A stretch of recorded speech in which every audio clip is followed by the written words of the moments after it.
So in other words, you need to watch One Tree Hill season 7, man. Nah, I can watch Flash. Yeah, I get best of both worlds. Oh my gosh. Oh, that's tight. That's tight. Best of both worlds again. YouTube. Flash of 2 worlds. YouTube. What up, YouTube? What's going on, y'all? What's up, Facebook too? Because we know you be on Facebook too. You be tagging. Don't want to forget about you guys. Actually, we never do that. We need to actually create a Facebook page. But anyway, so we're back for a brand new spoiler-filled review.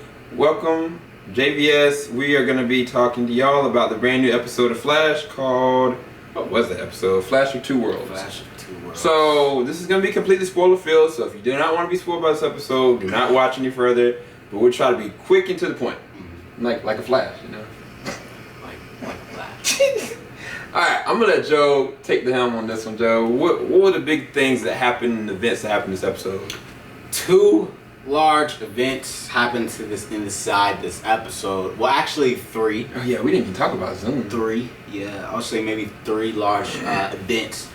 One, Cisco, you know what I'm saying? He's developing these powers. He's getting the vibe. You know what I'm saying? We're gonna talk about all this. 2, you know, we have the Flash of the Second World actually, you know, give his backstory in this episode. And 3, my favorite touch is Barry throws lightning. Woo! I thought that was freaking amazing. It was like Sonic Boom. That was one of the best CG moments they've done. Man. Hit him in his chest. So you want to talk Turn about the glass. I guess let's start from the end. So the CG for this episode, like, I mean, not only did they have somebody that had like sand powers, calling himself the Sand Demon or whatever, but the Sand Demon comes from Earth 2, and that's where Jay Garrick's from. But I mean, the visual effects for that, I mean, to me, it was almost comparable to like Spider-Man 3. Like, I thought that they were decent, you know. Oh yeah, it's really good. CG. Like, yeah, they did a really good job on that. But what did you think about, I guess, the CG shots with Barry in this one? Because I think you kind of touched on it. Yeah, we touched on that in the non-spoiler review, but I'm going to go over it one more time for you guys. We talked about how basically they did like a slow-mo shot with lightning around Barry's body. And it's, you know, it's simulated that, you know, he's moving fast, so fast that everything's slow. Yeah. So I really like how they... I really like how they did that, bro. Like, all seriously, I really like how they did that. Nah, yeah. I think that's a really nice touch versus like having him move hyper fast and it's like, you know, where it's like, okay, this is all CG, but it's really how they did it this time was it was slow motion, CG on top of slow motion. Yeah. And it was subtle. Yeah.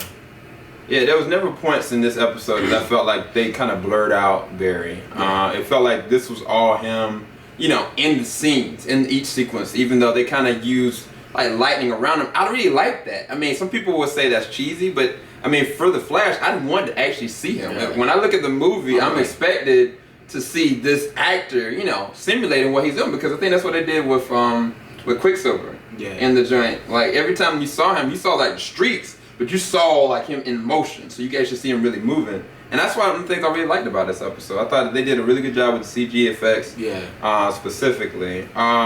So the next thing you said was Jay Garrick. So you want to talk about his backstory? Or I guess we can tag team that one, because the big thing about that is that in the beginning of the episode you had Zoom. Zoom takes this random person, you find out later on he's the Sand Demon, and he's taking him to go kill Barry. But you actually get to hear him. You actually get to hear the Candyman himself actually, you know, talking through this. And one thing was weird to me was the fact that, like, his mask, he didn't have the conventional, you know, speedster. I mean, everything down here, it looked like a dark form of Barry's suit.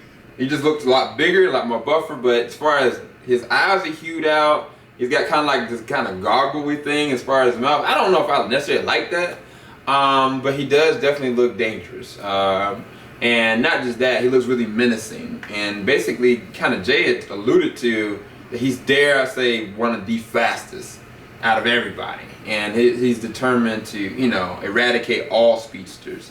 And I guess they had gotten to some kind of tussle before the singularity actually happened. And then after that point, Jay got sucked up one of the things I wanted to go over with you is the fact that not only did Jay get sucked up, but so did Eddie's body at the same exact time.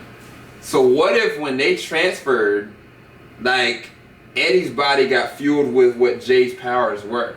Because I'm saying, like, where did the powers go? Because, I mean, when Eobor Thawne came back and, like, him and the Flash were getting into a fight, at a certain point, he lost his powers, right?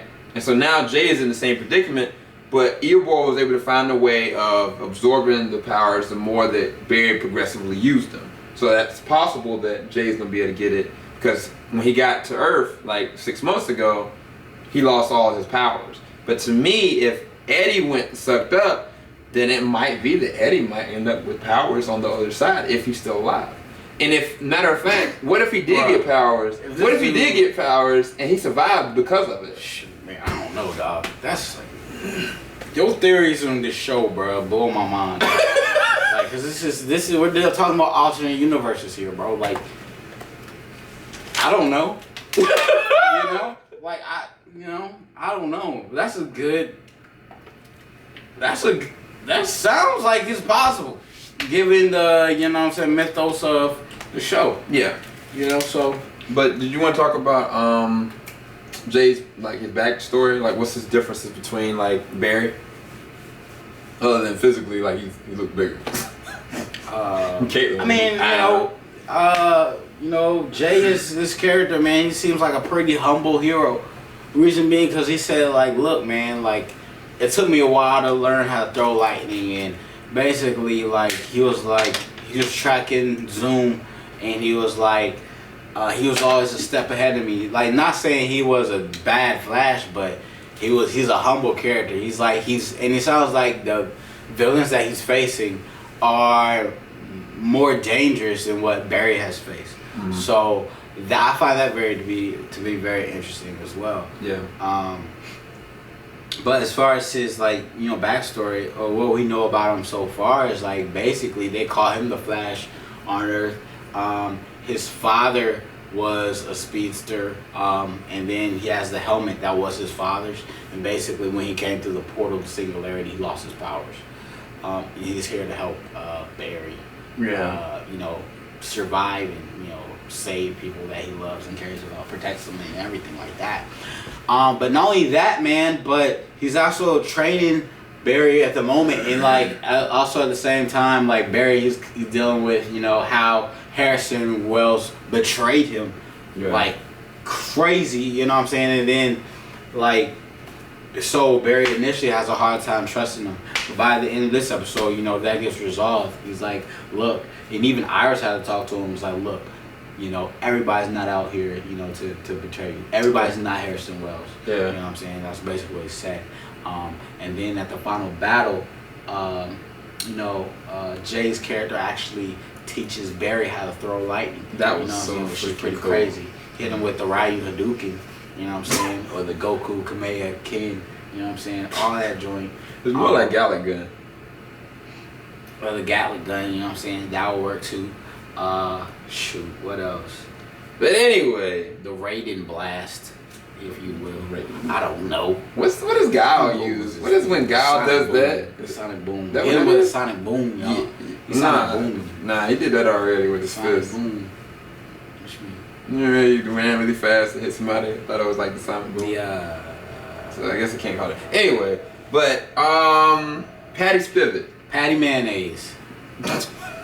Detective Patty Mayonnaise. I like her My character. second crush on the show. Oh Lord. Thus far, you know what I'm saying? Really? You don't have a crush on Caitlin? I guess that's my crush. Not necessarily. I mean, I don't know. I just have a crush on, you know, Detective Patty and Iris. Iris is like, you know what I'm saying, probably my first crush on the show. And then Detective Patty is probably my second. But anyway, that has nothing to do with the review. Sorry about that, Tangent. But she did a good job. She did a good job. Like, I like her character. She was joined the task force. determined. She was hardball and pressed to be a part of Joe's task force. Yeah. To take down any of the metahumans, and he kept on saying no. And part of that was really he wanted to protect her. It wasn't just because she was a girl, but he come to find out like she knows her stuff and she gets along with Barry really well. There's gonna be a love triangle, whether y'all know it or not. Like Patty Spivot, there is history between Barry Allen and Patty Spivot. Oh, yeah, definitely. So I don't know how that's gonna like change his relationship with Iris. If Iris is gonna kind of latch more towards him. I feel like Iris is the only person that really can tell Barry what to do. All honesty. Cause when he start acting out of cut, like she'll be the first one to pull him over to the side, like, yo, clear the room. Yeah, let's talk. And she did that multiple times. Yeah. And so I like that, but she reminds me of Gordon, Patty, Detective Patty. Some I don't know what, but I think she's such a straight arrow. And she has a history. She reminds me of Detective Gordon from the Gotham show. Yeah. Cause you find out that with her backstory that the Weather Wizard or the brothers, they were in hand to actually kill her dad, and that was the reason why she wants to join the force to stop stuff like that. But one of the things that's crazy is that at the end of the episode, towards the end, Joe's wife shows up. Joe's wife, and she calls the dude by, she doesn't say Joe, she says Joseph. And that cut Joe. Bruh, like, anybody with, you know what I'm saying, she called the dude by his whole name. Like, and from the jump, the way she said his name, I was like, hold up. I was like, that's his wife. I was like, I don't even know how. The way she said his name, I was like, I didn't that's his know. wife, I thought his wife was dead. I don't know why. I just assumed. So I mean, I don't know what that backstory is or how that's gonna dictate. Or why she's even there. I mean, you know, she sounded really sincere. She was like, I want to see you. I find it really weird that she would show up right after Barry's dad leaves. And then the parallel universes. Maybe she's a parallel ex-wife. No, I'm talking about when Barry's dad leaves, she shows up. You thought about that? Like, why? You know what I'm saying? Like, maybe she might find the fact that, like, Barry's dad got put away. Maybe she might have blamed him for that. Who knows? I don't know. But we'll see. That's a good. But the last part of this. Yeah. That's a good thought. Yeah. Crap. Yeah. So the last part of this, without going too much further, because I know we've been talking really long, I apologize, is vibe. So Cisco now, he's basically said that he doesn't know what's happening to him, that all of a sudden, like, it's like a vibe, as he says, which is awesome because he's going to eventually be superhero vibe. He gets this rush and premonition of what's to come, and all of that is residual damage from what Harrison Wells has done, and he doesn't accept that. He doesn't want to be a part of that, but it really scares him. And on top of that, what was going on was what was his name? What is the guy's name? How do I forget him? Firestorm's other half. I forget his name for the life of me. I apologize. I forgot too. But either way, what happens to him? Oh, Dr. Martin Stein. He basically kind of spazzes out. And he loses energy, and that's the end of the episode. And then you find out at the end of the episode that on the other side that Harrison Wells is actually still alive. So it could be that Harrison Wells might be Zoom. I'm not really sure. Or maybe. But maybe he's not even. Maybe it's not Harrison Wells we know as a villain. Maybe it's the original. Maybe it's not Eobor Thong, but maybe it's Harrison Wells. Like, you know what I'm saying? Mm-hmm. Like, I don't know, man.